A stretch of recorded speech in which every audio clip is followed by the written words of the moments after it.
Live? Alright. Jess, what is the most fun and appropriate gift you gave to somebody for Christmas? One time I gave a friend like tickets to Great Bear, and then we went like skiing and snowboarding. I think that was fun because I also got to go skiing and snowboarding, so it was like maybe a selfish gift because it was like, let's do this thing I want to also do. But it was fun because then we got to spend the whole day. So was it a gift for yourself as well, or? Well, no, it was more like a gift, like, oh, you've never been here, like, I'll pay you, like, the day there. Like, here, let's go. But then I think maybe I probably had more fun, so. But it was fun. Yeah. What about you? Bought my brother a TV once, I guess. I don't know. Like a big screen TV or just like a little one? Oh, it was like a 40-inch TV or something. I don't know. I don't give gifts usually. I don't want gifts. I don't give gifts. I'm kind of the office Scrooge, but thank you for joining KMS 10 to 10. My name is Tobaria Ruffin. I'm Jess Peterson. Yeah, and so today we're going to talk a little bit about YouTube and Amazon. And then I'm also going to talk about Instagram and then interactive advertising. Yeah, so I'm going to do the not so fun stuff first and talk about my first topic, which is going to be YouTube set to raise their prices on their select premium inventory in 2018. So the Business Insider reported this week that the video platform YouTube will increase their ad rates on the inventory by as much as 20%. So again, that's still just the premium inventory that advertisers can buy at a fixed CPM or cost per day rate basis. And that deal is different than when you just go on YouTube and set up a YouTube campaign, because that's real-time buying kind of thing. So some of the inventory that includes, there's the homepage masthead ads. So if you go on YouTube and there's that big banner right in the front on the homepage, that kind of inventory, and some of their skippable and unskippable pre-roll ads. The reason that they're going to do this is because YouTube continues to face some hurdles in ensuring that their content isn't run, people's brand content isn't run next to questionable material or unfavorable material. Like one time, like this spring, they found some brands' videos was running next to extremist stuff, and then they didn't want that. And then last month, the Times of London reported the ads from like Adidas and Amazon and eBay were posted next to some really bad stuff on YouTube. Like and that caused a lot of backlash. So YouTubers want to make sure that people, by using this extra money, that they can ensure that your brand is going to be put next to favorable content.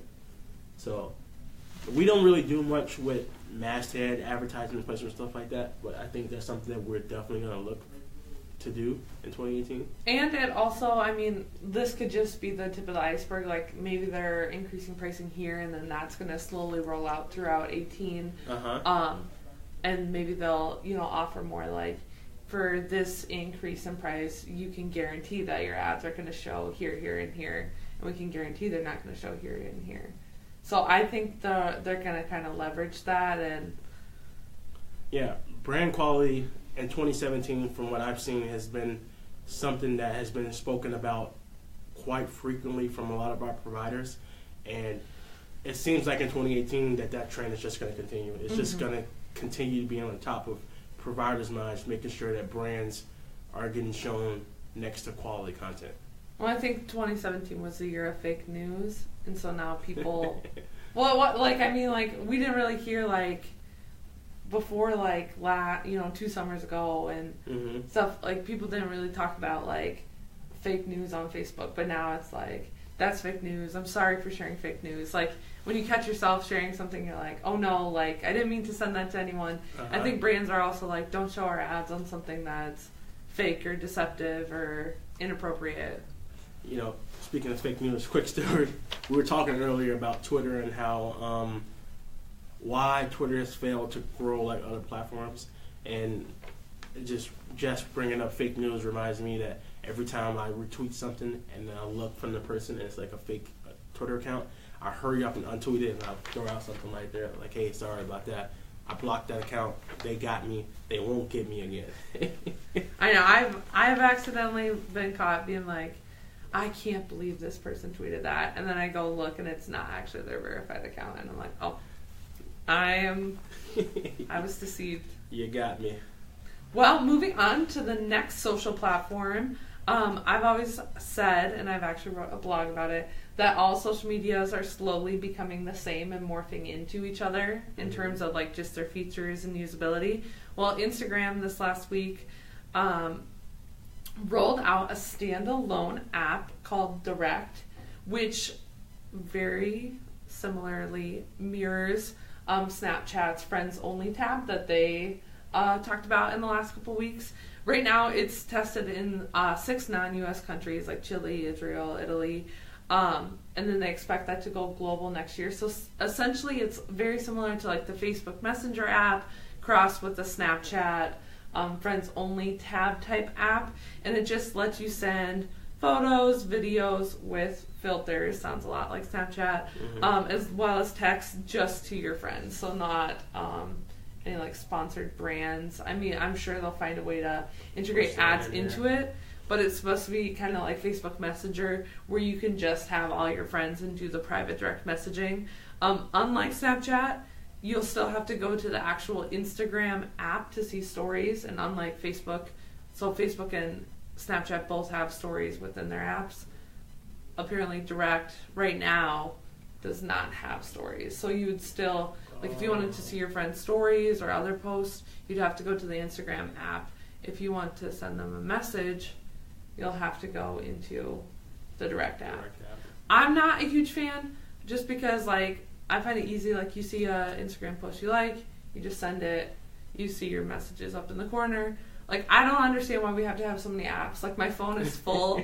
I can only keep like 100 photos on it. I'm like deleting my life memories, trying to make room for all these apps. So, I don't know. Personally, I'm not a fan. What do you guys think? Are you one that likes to just download multiple apps that can easily be integrated in one app?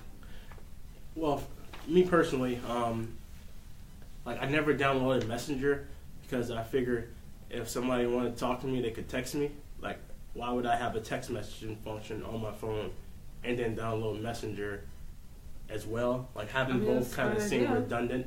And it was more so or less, Facebook was like, you have to download this app in order to use our messaging feature on your phone. And I was like, well, I'll just text because I don't need both of them. So, I don't know. It sounds like Direct is probably going to be another app I probably won't get. But I'm trying to be on the forefront of new apps and stuff like that, but none of they seem redundant to me. And I probably will get it and just delete a few more childhood memories from my phone. You can never get those back. Yes. Google Photos. Speaking of Google, so Cyber Monday came and went just like that, and a report came out that Amazon owned nearly 1/3 of all online sales during Cyber Monday, and that was the largest market share of Cyber Week. According to Slice Intelligence, and that's an analytics company that tracks e-commerce, Amazon had 30.1% of Cyber Monday's stuff market share. Coming in second was Justice's favorite retail company, Target. Target came in with 6.4%. So no other company came within 19% of Amazon's stranglehold on Cyber Monday's market share. So I see that Amazon's going to be the way to go, or online buying is going to be the way to go eventually. But I think people will still gravitate toward Amazon because Amazon has the easier process. Like, you can go in there, free shipping. You can go in there, put stuff in your cart, or you can buy with one click. Everything else you have to fill out the whole process through forms and stuff like that. But the Amazon click to buy automatically, one click patent expired this year. So I don't know what's the hold up that's keeping Walmart's or Target's or anybody else from incorporating that into their e-commerce strategy. I find it interesting that like the second retailer, Target, was like so far behind.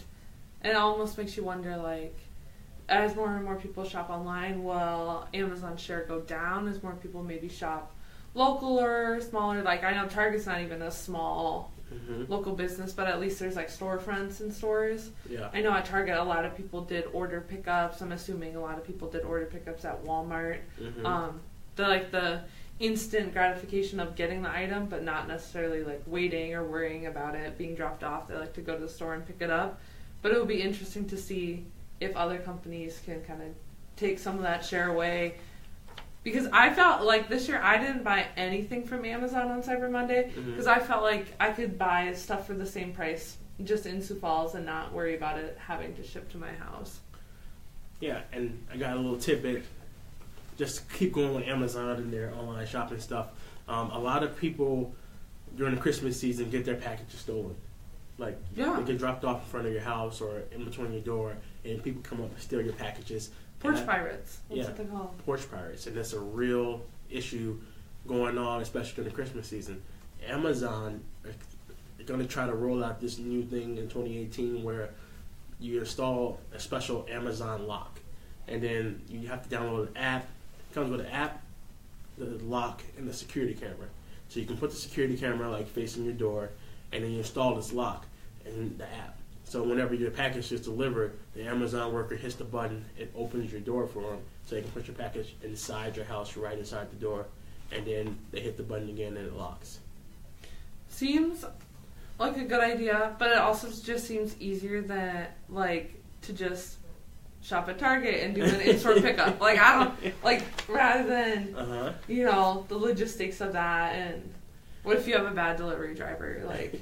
Well, that's what the security camera's for, but you still have to have that turned on. But, I don't know, it's something that Amazon's going to try to roll out. I just want to give you that extra tidbit of information since we're talking about Amazon and their Cyber Monday delivery stuff, so, yeah. Keep your packages and get home early so you can get them before someone else does. My last topic is just on interactive advertising. Some people also call it engagement or immersive ads. And these are ads that use either like 360 video, augmented reality, or virtual reality to kind of capture more attention, hold audiences' attention longer, instead of just like your typical like video ad or just static display ad. And more brands are starting to incorporate these into their marketing and are seeing a higher impact as well as a higher engagement rate with their ad content. So a few examples that people have been doing. I know you probably, if anyone watches Hulu and still has the ads on there, a lot of times it will let you like pick the ad you want to see, or it will ask you, hey, you can engage with this ad for 30 seconds or continue with your scheduled ad break. So you can watch 5 minutes of ad or click around on your computer. These ads are also becoming popular on mobile as mobile phones get faster. It also allows ads to do a little bit more. So there's been like where you maybe like put a pair of shoes on a model or a dress. You know, really just like thinking of ways to integrate like a little bit of fun and creativity into your ad, so it's not just like a static banner message. There is still a bit of a barrier to entry when it comes to creating this type of content, but it's getting easier and easier as more and more companies are specializing in just helping brands create this kind of content. And if you don't have the budget to do these type of ads yet, it's recommended just thinking of how you can use just a regular video or regular ad to capture some sort of question or give a teaser to your video, like speak more consumer, like to your consumer rather than at them, and try to increase that engagement. So I don't know, I think interactive ads are really fun, and I always get excited when I see a new type of ad. And so that's one thing I think in 2018 we'll see more of, especially from bigger brands, and then hopefully more and more of the smaller brands will start integrating that sort of content. One of my favorite type of ads are YouTube's interactive, like take this poll and then you could watch your video kind of ads. Whenever I see those, I always try to answer them as correctly as I could, or true to whatever the question is asking me. So I really get excited for those. So interactive ads have a place in everybody's marketing strategy, and if you can use them, great. If you can't, you should probably figure out how. Yeah. Well, perfect. That's all we have for topics today. Yeah. So check out our YouTube channel, The Key. Check out KMS 10 at 10 on Instagram. New. Yeah. Come and follow us. And we're going to start putting some behind-the-scenes content stuff on there, stuff that you won't see anywhere else on our Facebook feeds or Twitter feeds and stuff like that. So thank you for joining us. Have a great weekend. From KMS 1010, I'm T. I'm Jess. All right. You have a good weekend. Don't spend all your money on Cyber Monday.